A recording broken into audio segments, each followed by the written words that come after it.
제가 기억하기로는 2PM이 생기고 나서 기타 반주로 노래를 메들리로 하셨으니까 제일 많이 부르신 분으로 기억이 됩니다. 틀림이 없죠? 맞죠? 예, 제일 많이 여러 곡을 기타 반주로 부르신 분이라는 생각이 듭니다. 명숙 누님을 이런 모습으로 보게 될 줄이야. 예, 우리가 이런 거 예상하신 분 있습니까? 예, 우리는 그런 거 예상 안 했었습니다. 그런데도 우리는 이런 광경을 본다 하는 생각이 정말 들게 됩니다. 그래서 우리는 5분 후를 모르는 것일 뿐더러 우리의 앞길에 이런 놀라운 광경을 우리에게 보게 하신다. 우리의 주님은 하는 생각이 들게 되는 은혜로운 모습이었다는 생각이 듭니다. 예, 우리 또 결혼을 했다는 너무나 기뻐서 인사말을 하러 온 우리 이순묵 형제와 김금희 자매는 이순묵 형제는 어떻게 생각할지 모르지만 저는 이순묵 형제가 전에 금요 모임, 나주 중임이나 이런 데를 통해서 저는 듣게 될 때는 말하는 게 독특하게 언제나 구수하고 재밌다 하는 생각을 정말로 했었습니다. 야, 그냥 준비도 없이 말하는 것 같은데 어째 저렇게 구수하게 이야기를 하는고. 그래서 저보다도 말 잘하는 잘 구사하는 그런 형제라고 생각이 됩니다. 그런데 이제 저의 말에도 보리떡 같은 말에도 조금 차차 더 익숙해지리라 그렇게 기대해보고 그렇게 하겠습니다. 예, 소망을 가져봅니다. 예, 자, 오늘 제목은 내가 나 된 것은 함께하신 하나님의 은혜다 하는 제목으로 말씀을 해볼까 합니다. 전에 번역 성경으로 보면은 나의 나 된 것은 이런 말씀을 혹시 많이 들어보셨을 겁니다. 그런데 이제 새로 생긴 개역 개정이라는 성경으로는 내가 나 된 것은 이렇게 되어 있는 표현으로 되어 있습니다. 나의 나 된 것은, 내가 나 된 것은, 이러면 구별하기가 좋을 듯해 보이기도 하지 않습니까? 예, 마침 바뀌었습니다, 번역이. 예, 고린도전서 15장 3절부터 11절까지의 말씀인데 읽어드리겠습니다. 내가 받은 것을 먼저 너희에게 전하였노니 이는 성경대로 그리스도께서 우리 죄를 위하여 죽으시고 장사 지낸 바 되셨다가 성경대로 사흘 만에 다시 살아나사 게바에게 보이시고 후에 12 제자에게와 그 후에 500여 형제에게 일시에 보이셨나니 그 중에 지금까지 대다수는 살아있고 어떤 사람은 잠들었으며 그 후에 야고보에게 보이셨으며 그 후에 모든 사도에게와 맨 나중에 만삭되지 못하여 난 자 같은 내게도 보이셨느니라. 나는 사도 중에 가장 작은 자라. 나는 하나님의 교회를 박해하였으므로 사도라 칭함받기를 감당하지 못할 자니라. 그러나 내가 나 된 것은 하나님의 은혜로 된 것이니 내게 주신 그의 은혜가 헛되지 아니하여 내가 모든 사도보다 더 많이 수고하였으나 내가 한 것이 아니요 오직 나와 함께 하신 하나님의 은혜로라. 그러므로 나나 그들이나 이같이 전파하며 너희도 이같이 믿었느니라. 예, 아멘. 예, 내용을 들어보셨고 먼저 읽으셨어도 아실 테지만은 부활에 대한 얘기를 하고 있는 겁니다. 그죠? 부활. 근데 부활절이 언제인지 아십니까?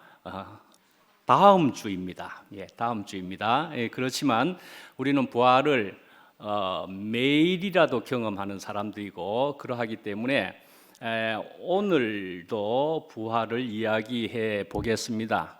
여기에는 이런 사정이 있기도 하고 그렇는데 다음 주 5번째 주에 뭐 이런 식의 사정이 있기도 하지만은 그러나 그것이 또 어떻게 될런지 모릅니다. 주님이 내일 어떻게 하실런지 모르기 때문인데 저는 오늘 부활절 말씀을 하도록 그렇게 하겠습니다. 그래서 이제 우리는 고린도전서 15장 말씀을 읽었고 이걸 고린도전서 15장을 부활장이다 그렇게도 이야기하고 그렇습니다. 그래서 각 성경의 몇 장은 주로 그런 내용이니까 그런 제목으로 그런 닉네임으로 불러도 되겠다 이렇게 하는 장들이 많이 있습니다. 그래서 이건 부활장이라 그렇게 부를 수 있는 장이 되고요. 예를 들어 요한복음 15장이라 그러면은 무슨 장이 될 것 같습니까? 예, 포도나무 장이다 하는 이런 것도 있고요. 예, 고린도전서 13장 그러면은 사랑에 대해서 주로 나오기 때문에 사랑장이다. 아마 그렇게 할 수 있고, 그런 성경의 특별한 장들이 많이 있습니다. 부활에 대한 얘기를 하고 있는 것이고, 자, 1번에 이제 그리스도의 부활에 대해서 먼저 한번 살펴보시죠. 예. 근데 우리가 이 부활이라고 하는 것은 우리가 이제 신앙생활, 우리가 그리스도인이 되었으면은 누구나 이 부활에 대한 생각을 시작 때부터라도 내내 사실은 생각해 보지 않을 수가 없을 것 같습니다. 그런데 우리가 이런 부활에 대해서 쉽게 믿어지지 않을 수 있는 그런 것이 있다면은 그것은 왜 그런가 할 때는 이제 우리가 부활 개념에 대해서 우리가 오해를 하고 있기 때문이다. 우리가 그렇게 볼 수 있을 겁니다. 부활 개념에. 그래서 우리가 이 예수님의 이 부활을 단지 육체의 소생이나 환생으로 이해를 하고 있는 한은 예수님의 그 부활의 참 의미를 우리가 깨달을 수 없을 것이다 하는 생각을 합니다. 그래서 예수님의 이 부활이라는 것은 사실은 환생이라는 것도 아니고 말씀이지요. 소생이라는 것도 아니고 말씀이지요. 사실은 현현이라고 할 수 있는 그런 단어를 쓸 수가 있을 것 같습니다. 현현이다. 거기에 한자말도 그렇게 적었습니다만은 현현이다. 그래서 국어사전이나 우리 한국말에도 보면 현현하다라는 것도 국어에 있습니다. 현현하다라는 말이 무슨 말이냐 하면은요, 명백하게 나타나거나 나타내다라고 하는 그런 뜻입니다. 현현하다 하는 뜻은요. 그러니까 이런 현현으로 봐야 되겠다 말씀이지요. 예. 그런데 이제 우리가 이제 환생이라고 하면은요, 우리가 생각하는 그런 어떤 사람들은 또 일반적인 사람들은 이제 그렇게 생각하는 사람도 있을 것이지 않습니까? 환생이다. 죽었다가 다시 살아난다 말이죠. 몸이 다시 사는 것이다 말이죠. 예. 그런데 말이죠. 사실은 니고데모라고 하는 사람도요, 예수님하고 같이 그러니까 예수님의 몸을 보았던 니고데모이기도 했습니다. 대표적으로 그 니고데모라는 사람은 굉장히 똑똑하고 학식도 높고 그런 사람이었지만은 예수님을 보고서도 사실은 예수님을 진정 알지 못했다. 그렇게 볼 수도 있는 것 아니겠습니까? 예, 그렇습니다. 예, 그런 이제 예수를 니고데모조차 알지를 못했다. 그렇게 볼 수가 있는데요. 만약에 예수님이 정말로 환생을 하신 것이라면 말씀이죠. 환생을 하신 것이라면 우리가 이렇게 생각해 볼 수 있습니다. 먼저 어디로 가는 것이 좋을 것 같습니까? 로마 총독에게 가는 것도 괜찮을 겁니다. 로마 총독에게 가서 내가 살아났습니다. 누구에게 또요? 제사장들에게 또 가가지고 내가 결국 살아났지 않느냐? 예.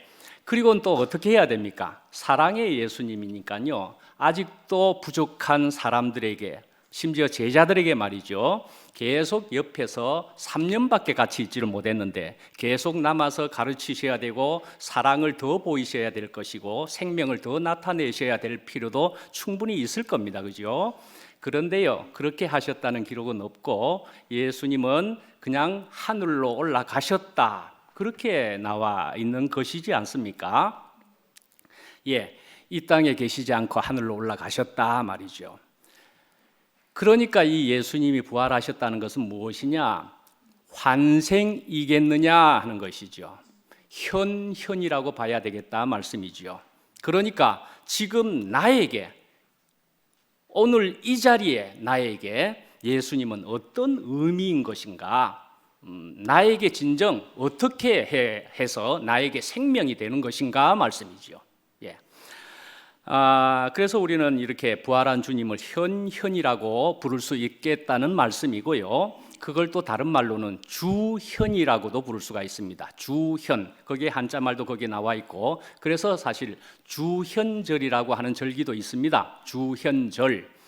그 이제 주현절을 참고로 또 말씀드리면은 1월 6일 날로 정하고 있습니다. 네, 1월 6일 날로 정하고 있고, 그래서 이렇게 주님이 나타나신 날 이렇게 보는 것인데요. 이건 참고로 알아두시면 될 것이겠지만은, 자, 그러면 예수님은 처음으로 나타나신 날을 어떤 날로 꼽느냐 하는 것을 더 참고로 말씀드려 보면은 서방 기독교에서는요, 예수님이 나타나신 것을 동방 박사들이 예수님을 경배하는 그런 즈음으로 보는 것으로 해서 1월 6일입니다.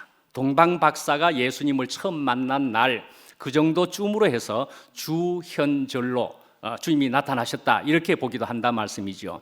근데 서방이고 그다음에 동방에서는 예수님께서 세례 요한에게 세례 받은 날로부터 예수님의 공생애가 시작되었고 예수님이 진정 우리에게 나타나신 것이다 이렇게 보는 것도 있고 그렇습니다. 이런 차이가 있기도 하다는 것을 한번 말씀드려 보고요. 어쨌든 1월 6일 날을 주현절이라고 보기도 한다 말씀이지요. 근데 이제 이렇게 부활하신 예수님은 다시 말씀드리면은 지금 우리를 위한 그리스도가 되신다는 것이다. 그렇게 말씀할 수 있다는 것이라는 것이죠. 지금 우리를 위한 그리스도가 되신다는 것이다.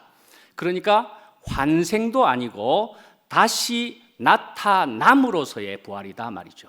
다시 나타남으로서의 부활이다. 근데 이제 이 고린도전서 15장을 보시면은 이제 부활에 대한 얘기가 아주 상세하게 이런 표현으로 적혀져 있는 것이지 않습니까? 읽어 보신 대로. 그래서 이제 이렇게 바울이 이렇게 부활에 대한 얘기를 특별하게도 15장에 자세히 언급하는 것은 아마도 바울은 다메섹 도상에서 말이죠. 다메섹 도상에서 그리스도를 예수님을 만난 것을 회상하는 것이다. 그렇게 볼 수 있을 것 같습니다. 내가 예수를 만났지 않느냐 말이죠. 그것을 회상하면서 그러니까 무엇이란 말입니까? 현현한 예수님을 만난 이 바울이 그것을 회상하고 있다 말씀이죠. 그러니까 여기서 고린도전서를 적으면서 이것을 다시금 언급을 할 때는 하나님의 그 놀라운 은혜를 생각하면서 감격하면서 이렇게 적었을 것이 분명할 것 같습니다. 자, 이제 이렇게 이제 말씀드렸고요. 다른 말씀을 한번 드려보면은요. 요한복음 14장 19절의 말씀인데요. 거기에 말씀을 보면 이렇게 나와 있는 말씀이 우리에게 큰 참고가 될 것 같습니다.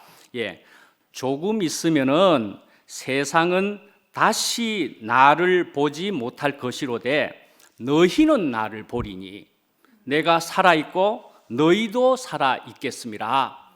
그런 말씀이 요한복음에도 이미 14장에 있다 말씀이죠. 세상은 보지 못할 것이라고 이야기도 하고 있고요. 너희는 나를 볼 것이다. 어떤 사람들이 볼 것 같습니까? 아실만 하지요 이미. 그리고 내가 살아있고 예수님이 죽으실 것이라는 얘기를 하는 것인데 내가 살아있고 죽고 나서 말이죠. 그런데 또 살아있고 너희도 살아있겠음이라. 그렇게 이야기를 이미 하시는 것이 요한복음 14장에 있다 말씀이죠. 자, 이렇게 하는 것을 통해서도 이미 짐작이 되시는 것일 테지만은요. 성경에 보면은요. 원어상으로 보면 네크로스라고 하는 단어가 있습니다. 네크로스라고 하는 단어가 있는데 이 헬라어의 이 네크로스는 죽음이라는 단어입니다. 죽음의 의미를 가지고 있는 단어입니다. 그런데 이 네크로스는 우선 뜻은 삶의 반대말로서 생물적인 생명의 끝을 말한다. 그렇게 볼 수 있는데요. 그렇지만 성경에서는 하나님으로부터 분리된 인간들의 도덕적이며 영적인 상태를 말한다. 그렇게 이야기하고 있습니다. 그렇게 정의하고 있습니다. 그러니까 부활과는 대조되는 말로서 이 네크로스의 죽음을 이야기한다 말씀이죠. 그래서 사실은 이 네크로스라고 하는 단어는 성경에 이 단어가 많이 쓰여 있습니다. 죽음에 대한 이야기를 할 때 이 단어가 쓰여 있는 예를 그래서 보시면은요. 고린도전서 오늘 15장을 읽으셨지만은 15장 15절만 하더라도 말씀이죠. 거기에서도 보면은 만일 죽은 자가 다시 살아나는 일이 없으면은 하나님이 그리스도를 다시 살리지 아니하셨으리라. 그렇게 얘기를 하는 게 벌써 있다 말씀이죠. 이 15장에만 하더라도 부활에 대한 얘기를 하지만은 그 부활의 의미로서 15절에 가면은 이런 죽은 자에 대한 얘기, 살리시는 얘기에 대한 것이 이렇게 적혀 있다 말씀이죠. 좀 더 나아가서 보시면은 계시록 3장 1절에 가 보면은요. 여기에 7교회에 대한 얘기로서 4대 교회에게 한 말씀인데요. 네가 살았다 하는 이름은 가졌으나 죽은 자로다 하는 말씀도 거기에 있다 말씀이죠. 살았는데 죽었다라는 것입니다. 좀 더 나아가서 누가복음 15장에 가면은 탕자의 비유가 나오고 있습니다. 근데 그 탕자가 이제 밖에 나가서 고생하고 집에 돌아올 때에 그 둘째 아들을 보고 첫째 아들에게 이야기하는 장면입니다. 거기에서 이야기하기를 야, 둘째 아들은 말이죠. 죽었다가 살아난 것이지 않느냐. 그렇게 얘기한단 말이죠. 그렇게 생각하면 우리는 언제 둘째 아들이 언제 육체적으로 죽은 일이 있느냐 생각할 수 있지 않습니까? 근데 성경의 표현은 죽었다가 다시 살아난 것이지 않느냐. 탕자 둘째 아들에게 그렇게 표현하고 있다 말씀이죠. 여러분들 그 미국 드라마 중에 워킹 데드라고 하는 거 그런 거 혹시 보셨습니까? 워킹 데드. 많이 모르시는 겁니까? 저는 그 워킹 데드라고 하는 것을 마침 어쩌다가 접하게 되어 가지고 미국의 그 어둠 속에서 워킹 데드가 시리즈로 몇 개의 시리즈로 나가기 때문에 저는 좀 봤었습니다. 그게 이제 어떤 거냐 하면은 이 땅에 이 세상에 굉장히 무서운 병이 걸렸는데 이거는 그냥 그 병에 걸리기만 하면은 완전히 그냥 시체가 돼 버리는 겁니다. 시체가 되어버린 겁니다. 해골 그 정도는 아닌 모양으로 이렇게 나오는데 거의 몰골이 완전히 그냥 시체가 이제 문드러지고 썩은 것 같은 이런 모양으로서 그렇게 바뀌는데 이게 걸어 다닌다 말씀이죠. 이게 걸어 다닙니다. 좀비 같은 겁니다. 그죠? 좀비 같은 겁니다. 그래서 이 좀비들이 물기만 하면은 또는 타치하기만 하면은 근데 타치는 아니고 무는 것이었던가? 그렇게 하면 이제 전염이 됩니다. 그래서 전부 워킹 데드 걸어 다니는 데드 아버지가 아니고 죽음, 시체 이런 말이죠. 걸어 다니는 시체, 죽은 사람들. 그래서 이제 계속 그냥 전염 전부 죽은 사람들이 막 길거리를 돌아다니고 있는 겁니다. 거기에서 이제 주인공들은 어떻게든 이제 살아남으려고 그 워킹 데드들을 죽이고 하면서 자기들은 살아나가는 뭐 그런 얘기이지요. 이 드라마를 제가 마침 봤는데 이게 바로 그런 것과 같다 하는 생각이 분명 들게 됩니다. 우리가 살았다는 이름은 가졌으나 죽은 자로다 이 말씀이죠. 우리 모습이 바로 그거다 말씀이죠. 우리가 지금 예쁘게 하고 있고 저도 뭐 샤워하고 여기 앉아 있어도 사실은 이전 같았으면은 얼굴 좀 몸 좀 씻었을 뿐이지 저는 그런 워킹 데드와 다를 바 없는 것이다 말씀이죠. 그렇게 죽은 자인 것을 저는 오늘 이 시간에 앉아서는 그 이전은 그렇게 죽은 자였다는 것을 분명히 알겠다 말씀이죠. 자, 이제 또 성경에 보면 사두개인들이 있는데요. 이 사람들은 부활이 없다 하는 사람들이었습니다. 그래서 이 사람이 아주 우스꽝스러운 질문을 예수님에게 하는 게 성경에 나와 있습니다. 자, 어떤 여자가 7 남자하고 살다가 그건 형사치수제이죠. 형사치수제에 의해서 형제들 7과 계속 이제 한 명씩 차례대로 형제들이 죽으니까 결국 7 남자하고 살게 되었다 말씀이죠. 그러면 나중에 부활할 때는 어느 남자의 아내가 될 것입니까? 하는 질문을 짓궂게 예수님에게 질문했다 말씀이죠. 그래서 여기에 대해서 예수님은 답변하시기를 너희가 성경도 모르고 하나님의 권능도 모름으로 크게 오해하였도다. 그렇게 이야기하시는 장면이 있다 말씀이죠. 성경을 모르고 하나님의 권능도 몰라서 이런 생각이 일어날 수 있다 말씀이죠. 뭐 이렇게도 한번 생각해 보십시다. 작은 꽃씨가 있습니다. 뭐 겨자씨라도 그렇고 꽃씨가 있습니다. 예, 꽃씨가 있으면 그건 꽃씨 같고 너무나 더욱 작은 꽃씨라고 하는 것을 생각해 보면 그 꽃씨가 땅에 들어가서 그것이 싹이 터서 나중에 아름다운 꽃을 맺는다 생각하면 그것만도 너무나 놀라운 일이 아닙니까? 그저 작은 눈에 보이지도 않을 작은 꽃씨일 것 같은데도 말씀이죠. 그 꽃씨에 의해서 변화되어서 아름다운 꽃을 피운다 말씀이죠. 또 다른 예로 보면은 우리는 땅 속에 있는 구더기 같은 거 보면은 굉장히 추한 그런 벌레 아닙니까? 그런 추한 벌레인데도 불구하고 그런 추한 벌레가 오랫동안 땅 속에 있다가 땅에서 나와서 어떤 것이 되는 수가 있습니까? 아름다운 나비가 되기도 하고 말이죠. 예, 매미가 되기도 하고, 예, 아름다운 나비까지도 된다 말씀이죠. 이렇게 완전하게 바뀌는 수도 있는 것으로 생각해 보면, 우리가 이 하나님의 이 모든 생명에게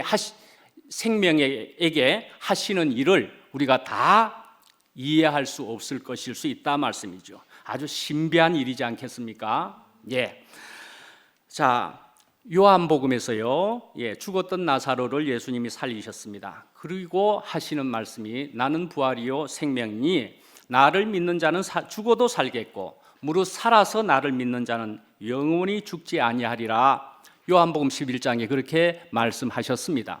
예, 그러니까 이 예수님을 믿는 자는, 또 우리가 아는 표현으로 먹는 자는, 이 예수님과 연합되는 자는 말이죠, 그러면은 영원한 생명을 가질 수 있다, 이렇게 말씀하시는 것이라 말씀이죠. 예, 이렇게 또 4절에 보면은요, 15장 4절에 3절과 4절에 다 나오는데 이는 성경대로 그리스도께서 우리 죄를 위하여 죽으시고 장사 지낸 바 되셨다가 성경대로 사흘 만에 다시 살아나셨다 말씀이죠. 예, 성경대로 이전에 있었던 하나님의 말씀대로 다시 살아나신 것은 무엇이냐 말씀이죠. 그렇게 하는 것으로서는 우리가 창세기 3장 15절을 우리가 생각해 볼 수가 있을 겁니다. 거기에 보면은 내가 너로 여자와 원수가 되게 하고 네 후손도 여자의 후손과 원수가 되게 하리니 여자의 후손은 네 머리를 상하게 할 것이요 너는 그의 발꿈치를 상하게 할 것이니라 하는 최초의 복음과도 같은 말씀이 창세기 3장 15절에 있다 말씀이죠. 여기서 너는 누구입니까? 사탄을 이야기하는 것이고요, 여자의 후손은 예수님을 이야기하는 것이지요. 예, 발꿈치를 상하게 한다는 것은 뭡니까? 예수님의 죽음을 이야기한다 말씀이죠. 예수님의 죽음이지만은 그러나 머리를 상하게 한다는 것은 뭡니까? 예수님의 부활을 통해서 사탄의 그 사망 권세를 깨트린다는 것을 의미한다고 볼 수가 있습니다. 예, 사망 권세를 깨트려 버린다 말이죠. 그래서 이제 이 고린도전서 15장 31절에도 보면은 바울이 이야기하기를 우리가 잘 아시는 대로 나는 날마다 죽노라 하는 말씀이 여기에도 나온다 말씀이죠. 나는 날마다 죽노라. 예, 그러면 또 55절에도 보면은 15장 여기 55절에 사망아 너의 승리가 어디 있느냐, 사망아 네가 쏘는 것이 어디 있느냐, 이렇게 이야기하는 사망이요 죽는 것이라는 것을 우리가 알 수 있을 것 같습니다. 예, 그래서 이 고린도전서 15장을 단순히 환생으로 볼 것이냐, 심지어는 죽은 듯 했지만은 죽지 않았는데 다시 살아나신 것이다, 소생으로 볼 것이냐, 아니면은 말이죠 현현으로 볼 것이냐 하는 관점에 따라서 전혀 다른 것이 우리들에게 나타날 수 있을 거라고 생각을 합니다. 예, 그러니까 이것을 어떻게 보느냐에 따라서 당장에 우리는 이 부활을 오늘 경험할 수 있을 수도 있고요, 그러나 만약에 환생으로 생각을 한다면은 부활을 오늘 경험할 수는 없는 것이지 않겠습니까? 예, 오늘 경험할 수는 없는 것이고 나중에라는 얘기가 되어야 되는 것이지요. 그러면 부활과 함께 가질 수 있는 기쁨이고 영생이라는 것은요, 그것도 오늘 가질 수 있겠습니까? 예, 이런 영생, 이 지구의 생명과 같은 이런 기쁨을 우리가 오늘 가질 수 있으려면은 말이죠. 그러면 우리가 이 부활을 현현으로 봐야 될 것이지 않겠습니까? 예, 현현으로 봐야 된다 말씀이죠. 예. 저는 성경을 보면서 어릴 때부터 이제 그런 가정에서도 자랐으니까 성경을 보면서 성경에 굉장히 좋은 말씀들이 있는데 이것이 나에게도 되어야 될 것이지 않는가 하고 저는 당연히 생각을 하면서 보기도 했었겠지요. 그래서 저는 성경을 보면서 왜 나는 마음의 평안이 없는 거야? 네, 기쁨도 없고 왜 마음의 평안이 없는 거야? 라고 생각하면서 언제나 참 무거웠고 슬프기도 했고, 그리고 또 생활 속에서 수시로 화가 날 때는 정말 절망하기도 하고 참 그랬었습니다. 성경에 다 적혀 있는데 나는 왜 안 되는 것이야? 왜 우리가 이런 경험을, 성경에 적혀 있는 이런 것을 우리가 경험할 수가 없었던 것입니까? 예수님이 부활하신 후에 제자들에게 나타나셔서 말씀하신 것을 생각해 보시면은 부활을 하셨고 제자들에게, 사람들에게 나타나서 하신 말씀이 너희에게 평강이 있을지어다, 분명히 그렇게 이야기하셨다 말씀이죠. 그런데 왜 이런 부활이, 또한 부활과 함께 생겨날 수 있는 이런 평강이 없느냐? 왜 없다는 것입니까? 부활 후에 나타나는 것이니까 왜 없었다고 볼 수가 있습니까? 죽지 않았으니까요. 죽어야 부활할 거 아닙니까? 부활 후에 나타나는 그 평안이라고 볼 수가 있는데, 부활이란 죽어야만 부활을 할 수 있을 거 아니겠습니까? 죽어야 부활을 하는 것이잖아요. 그래서 저는 그렇습니다. 저는 죽지 못했음을 머리로만 알다가, 관념적으로만 알다가, 내가 이만큼 오늘 이 시간까지 저의 전인적인 죽음이 되어지고 나서야 이것이 실제로 되는 것임을 저는 분명히 이제 알게 되었다 말씀이지요. 나는 죽고 그리스도만인데, 내가 끝났는데 새로운 생명이 분명히 온 것이더라 말씀이죠. 자, 이제 두 번째로는 가장 작은 자다 하는 제목으로 보시면은 9절을 보시면은요, 내가 사도 중에 가장 작은 자라, 그렇게 하는 말씀이 있습니다. 자, 이제 이 바울이 이야기하는 거 아닙니까? 바울은 어떤 사람이었다는 겁니까? 그런 부활을, 어떤 부활요? 현현의 부활을 본 사람이라고 할 수 있지 않습니까? 본 사람이었다 할 수 있습니다. 근데 이 다메섹 도상에서 하는 장면을 보면은 사실은 들은 사람이라고 나오기도 하고 그렇습니다. 그죠? 갑자기 어떤 소리를 들었다, 그렇게 하지 않습니까? 들은 것 같습니다.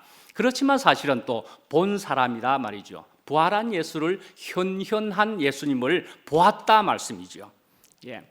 저는 이것을 이렇게도 생각해 봤습니다. 옛날에 영식 형님이 어느 전라도 저쪽에 어디에, 맞죠? 전라도 쪽이고, 거기에 어떤 특별한 포도원이 있는데 그 포도원의 포도원 주인께서 기르는 포도나무가, 굉장한 포도나무가 있다 그럽니다. 그죠? 한 그루인데 막 그냥 퍼져나가 가지고 거기에 포도송이가 몇천 송이나 한 나무에서 열린다는 것입니다.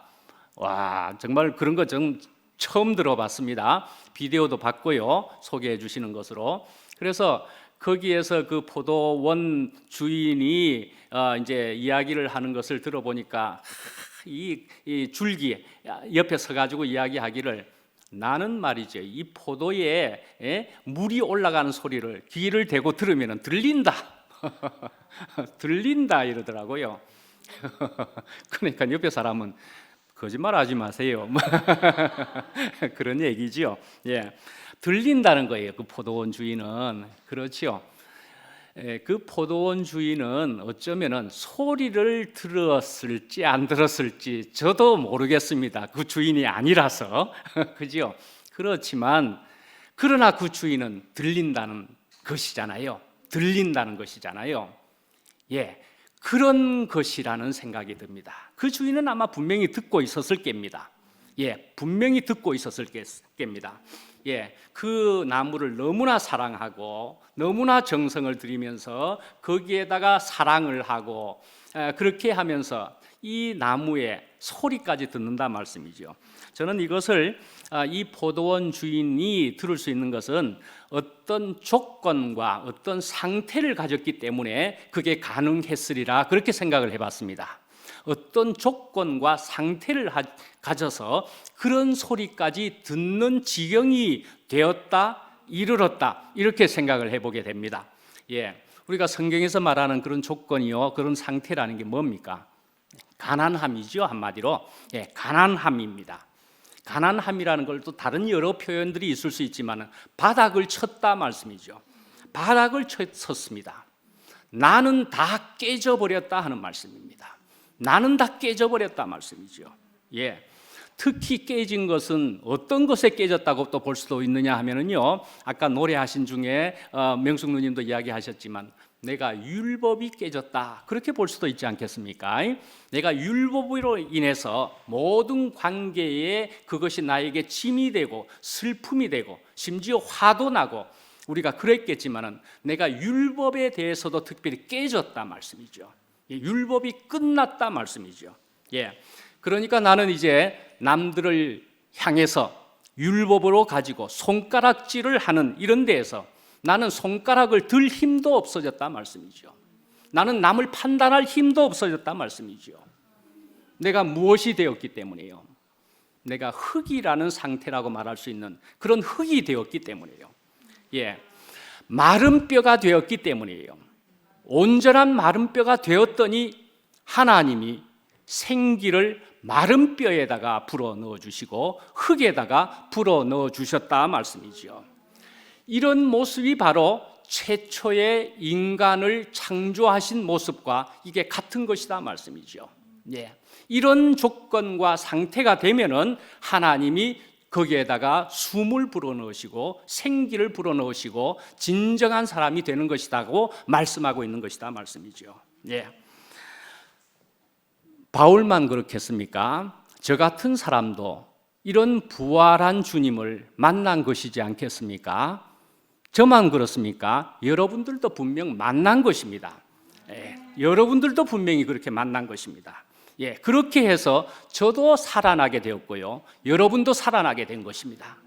여러분들이 살아나서 지금 이렇게 밝은 얼굴로 여기에 지금 앉아 계시는 것이지 않겠습니까? 예, 우리는 부활한 자로서 여기에 지금 있는 것이다 말씀이죠. 이런 부활한 자인데도 불구하고 바울은 이야기하기를 나는 작은 자라 이야기한다 말씀이죠.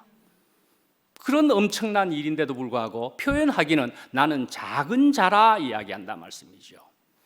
저도 그렇게 놀라운 주님을 만났다고 생각하지만 저는 그럼에도 불구하고 오히려 더욱 작은 자로 알게 되었다 말씀이죠.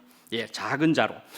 예, 그래서 저는 특히 여러분들 다른 지체들보다도 더욱 작은 자라는 것을 저는 뼈저리게 사실은 알 수 있습니다. 그렇게 알고 있습니다. 여러분들이 저보다 더욱 나은 사람이라는 것을 정말 저는 생각합니다. 그렇게 생각하면서 저는 어쩌면은 말씀하는 중에 어떤 분의 간증이, 어떤 분의 말씀이 너무나 좋다라는 얘기를 이렇게 이제 해보는 적이 여러 번 있었습니다. 그렇게 해봤더니만은 그렇게 이름을 거명을 하니까 그분들이 간증을 하러 나오는 것을 제가 알게 되었습니다. 예. 이름을 거명했더니만은 그분들이 간증을 하고로 나온다는 것을 좀 뒤에 알게 되었습니다. 아, 저도 오랫동안 몰랐던 것인데 이름을 거명하면 나오는 것이 우리 대구교 우리 교회의 모습이었는가 보다. 제법 몸에 흡수된 제가 모르는 부분이다 하는 생각이 정말 들었습니다. 그래서 그 뒤에는 아이고 누구 나오게 하면 이름 거명해 버릴까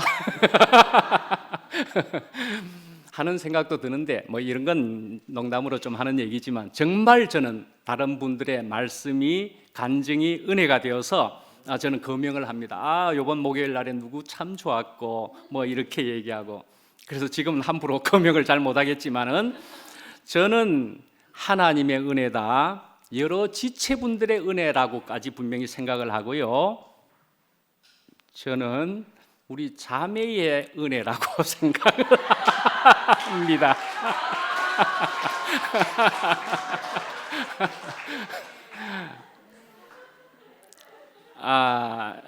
결국 이렇게 되는 것 같습니까? 그런데요, 저는 여기에 율법과 같은 그런 부담을 주는 것으로는 말하지 않겠습니다. 저는 분명히. 그렇지만요, 저는 하나님의 은혜고, 제가 오랫동안 미국에 있으면서도 저를 버리지 않고 한 집에 살게 해준 제 자매의 은혜라는 것은 절대 제가 잊을 수가 없습니다. 분명 그렇습니다. 제가 그만큼 무기력하게 폐인처럼 그래 오랫동안 살았으면은요, 이혼하자는 얘기를, 그것을 실행에 옮기는 것을 얼마든지 할 수 있었을 겁니다. 그런데도 저를 버리지 않았다, 저는 그렇게 생각하고 그 은혜라는 생각을 저는 분명히 하고 있습니다. 예, 분명히 하고 있습니다. 예.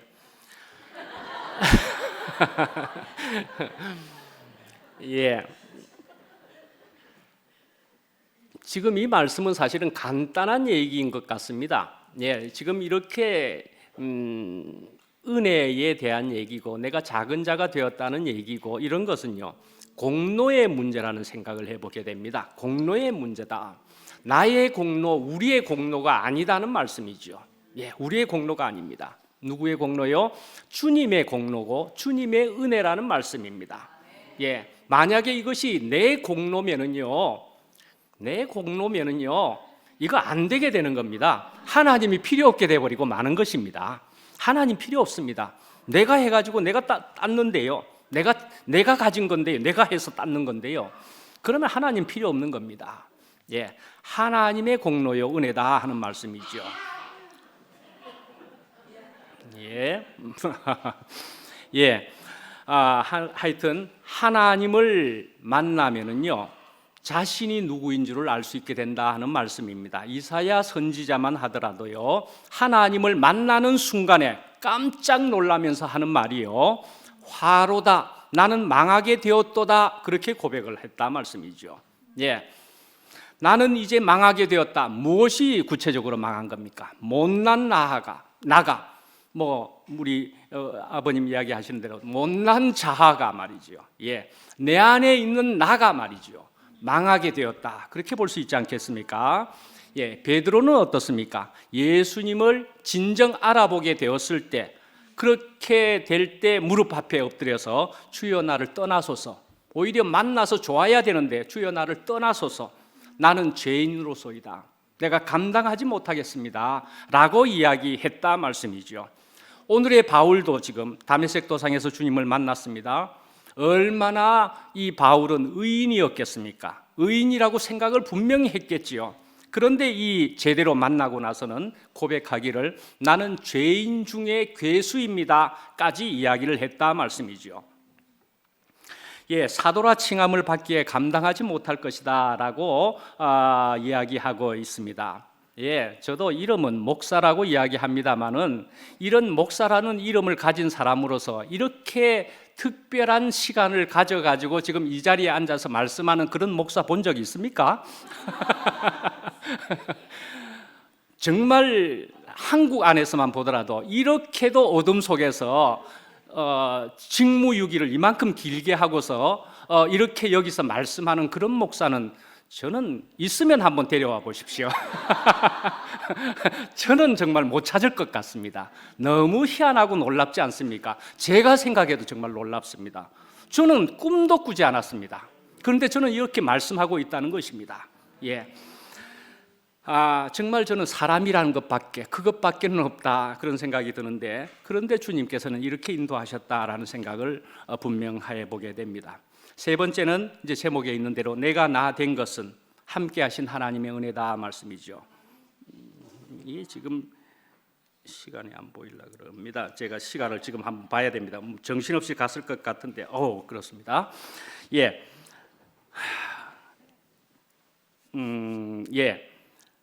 바울이 예수님을 알고 나서는 이렇게 전력을 다해서 주님을 위해서 일하는 장면이 여기에 나와 있는데요. 이것은 꼭 그것과도 같습니다. 하루 종일 일거리를 찾지 못한 일꾼이 5시가 되었어야 마음씨 좋은 주인을 만나가지고 그래서 남은 1시간 동안에 열심히 일을 하게 된 것과 같아 하는 생각이 듭니다. 바울이 그러했고요. 저도 분명히 그렇다고 분명히 생각합니다. 그러나 바울은 능력이라도 있었지요. 저는 능력이 그만큼이지 않습니다만은 심정은 분명히 그런 심정이라고 그렇게 생각이 됩니다. 그래서요. 말씀에서 보면은요, 여기 지금 보면은 내가 나 된 것은 은혜다라고 이야기하는 것이란 말씀이죠. 그래서 이 모든 것이 은혜다. 성경에는 은혜라는 단어가 은혜라는 것을 표현하는 구절이나 이런 것이 200개 정도가 나온다고 그렇게 되어 있습니다. 오늘 말씀에만 하더라도 3번이나 나온다 그렇게 볼 수 있단 말이죠. 그러니까 뭡니까? 이 앞에도 말씀드린 대로 내 공로가 아니고 하나님의 은혜다 말이죠. 내 공로가 아닌 것이라는 말씀을 하는 거지요. 주님 자신이 은혜라는 것을 또 말씀하는 것이지요. 주님 자신이 은혜인 겁니다. 그래서 요엘서 2장 13절에 주님이 바로 은혜로우신 분이다. 그렇게 적어드린 것을 읽어보시면 좋을 것 같고요. 그래서 우리가 은혜 받은 것을 보답하는 것은 어떻게 하는 것이냐 하는 것으로 한번 표현을 해봤는데요. 거기에 보면 내 은혜가, 여기서는 주님이 말씀하시는 것이니까 주님의 은혜가 말이죠. 내 은혜가 너에게는 족하다 하는 말씀을 깨닫는 것이다 말이죠. 깨닫는 것이다. 조건 없이 나를 택하시고 부르시고 구원해 주신 하나님의 은혜에 만족하는 것이다 말씀이죠. 찌르는 가시가 있었다 그럽니다. 고린도후서에 보면은 거기에 찌르는 가시가 있었다라고 하는 것이 적혀 있는 것은 참 우리에게 생생하게 우리로 굉장히 도움이 되는 것이라 생각합니다. 바울 같은 사람이면은 모든 것이 이제는 그때로부터 문제가 전혀 없다 해버리면 그것도 우리에게는 나는 또 그만큼이 아니지 않는가라고 생각할 만한데, 바울에게 찌르는 가시가 있었다라는 표현이 있는 것은 우리로 얼마나 우리를 위로케 해주는지 하고 저는 생각을 해보았습니다. 받은 은혜가 너에게 얼마나 큰데 사실은 지금 너가 그런 얘기를 하느냐 말이죠. 겨우 그런 정도를 얘기하느냐. 주님은 거기에 대해서 응답하시지 않았다 말씀이죠. 그러니까 현재에 있는 이런 불편은 사실은 너가 받은 은혜에 비해서는 아무것도 아니니라 하는 말씀인 것이지요. 사실은 나는 작아졌고 주님이 너무나 작고 크게 되어지는 것이니까 나는 넘친다 말씀이죠. 나는 넘친다. 그런데 지금 너는 겨우 그것 가지고 이야기하느냐라는 말씀인 거죠. 자, 옥합을 깨트린 그런 사건도 2번이나 나오는데 죄인인 한 여자가 있기도 하고 나사로의 누이 마리아가 이야기하기도 하고 그렇습니다. 옥합을 깨트린다. 굉장히 비싼 것을 와서 예수님 앞에 깨뜨렸다 하는 얘기입니다. 굉장히 비싼 것이라고 나옵니다. 그래서 그거 왜 깨트리느냐고 다른 사람들은 못마땅했었습니다. 그런데요, 사실은 우리가 주님께 대한 그런 은혜를 모르는 사람이라면 그건 계산을 하게 되게 됩니다. 저거 이것저것 계산을 하게 되지요. 세상적인 계산까지 하게 되지요. 그런데 하늘에 하나님의 은혜를 경험하게 된 것이라면은, 그렇게 된 것이라면은 이거 우리 세상적인 계산으로는 계산이 사실은 안 되는 것이다 말씀이죠. 그러니까 하늘을 경험했고 하나님을 경험했고 그리스도를 경험했고 죽다가 살아난 것이고 말이죠. 이거는 비교할 수 없는 그런 은혜고 내가 지금 현재 가진 불평과는 비교할 수 없다 말씀이죠. 자, 이제 마지막 얘기를 한번 할까 합니다. 예, 이제 이 은혜라고 하는 것은 은총이고 은혜고 선물을 뜻하는 말로서 원어로는 카리스라고 이야기합니다. 근데 거기에서 파생된 것으로 카리스마 또는 다른 표현으로 카리스마라고 하는 말이 그래서 우리 세상에서도 우리가 충분히 쓰는 말입니다. 카리스마라고 하는 것. 그래서 국어 사전에는 이런 식으로 적혀 있다는 것을 거기에 적어 드렸는데요. 예, 카리스마 우리가 뜻을 알지 않습니까? 예, 굉장한 권위 같은 것입니다. 예, 그런데 우리가 상식적으로 베버라는 사람이 막스 베버인가요? 예, 그런 베버가 이야기한 것을 참고로 적어드려서 상식을 높여드렸습니다. 예, 그걸 한번 읽어보시고 그런데 말이죠. 자, 은혜일 뿐인데 거기에서 파생된 카리스마, 그러니까 오늘날 우리가 아는 그런 카리스마가 어떻게 해서 되는 것이냐 말씀이죠. 은혜인데 카리스마가 되었다. 자, 그러니까 이 권위라고 하는 것은요, 그것도 참 권위라고 하는 것은 하늘로 하나님으로부터 온다, 그렇게 볼 수가 있다는 것입니다. 예, 내가 스스로 가지는 권위가 아니다 말씀이죠. 그래서 이런 권위를 가지게 되면은 마귀도 귀신도 알아보고 물러나는 그러니까 권위다 말씀이죠. 근데 어떤 사람에게 이런 카리스마 같은 이런 은혜가 임하는 것이냐? 다시 말씀드리면 흑이요, 재요, 어린 양과 같은 그런 상태에게 이런 권위가 임한다는 것입니다.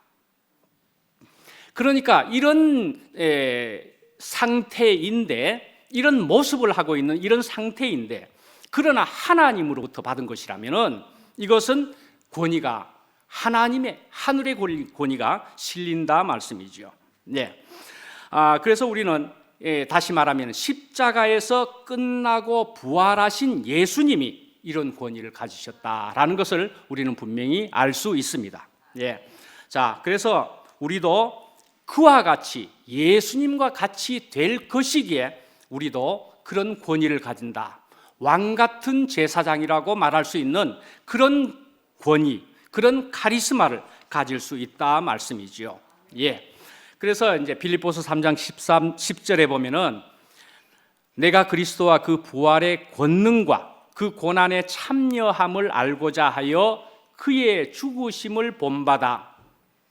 그 부활의 권능을 가지기 위해서 다시 어떻게 한다고요? 고난에 참여하고자, 또 그 죽으심을 본받아서 라고 이야기한다 말이죠. 그것을 반드시 가져야 이 부활의 권능, 이 카리스마, 참 권위를 가지게 되는 것이다 말씀이죠.